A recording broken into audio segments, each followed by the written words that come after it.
लंका, सोने की लंका, हमारी लंका, मेरे नाना माली स्वाली और माले उनका बिछड़ा हुआ निवास, जिसे कपटी विष्णु ने छल से कपट से उनसे छीन लिया था।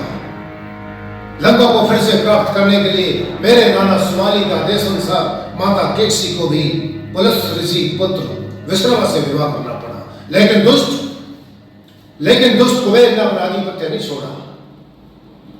एक युद्ध में मेरे नाना माली का वध कर दिया विष्णु ने, और देवताओं ने विष्णु के साथ मिलकर कुबेर को लोकपाल बना दिया। उसी लंका को कुबेर से मैंने छीन लिया है। अब लंका का स्वामी कुबेर नहीं, लंकेश है, दशानन रावण है।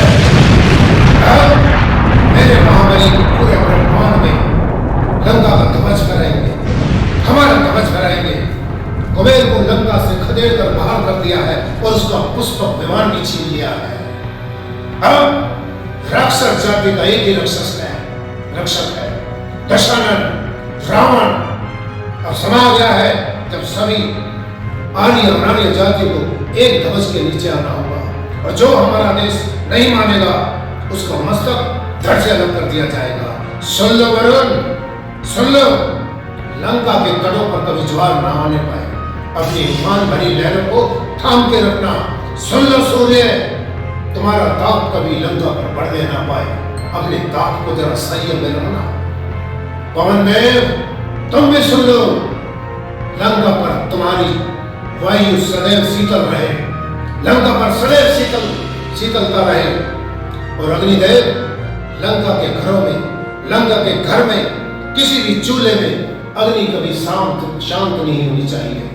अब समय आ गया है मेरे वीरों, आग की ओर कूच करो और पूरे ब्रह्मांड पर अपना ध्वज फहरा दो।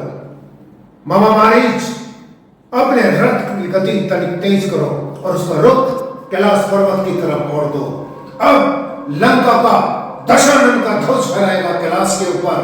खर्च गंगा का जल होगा रावण के चरणों को धोने में।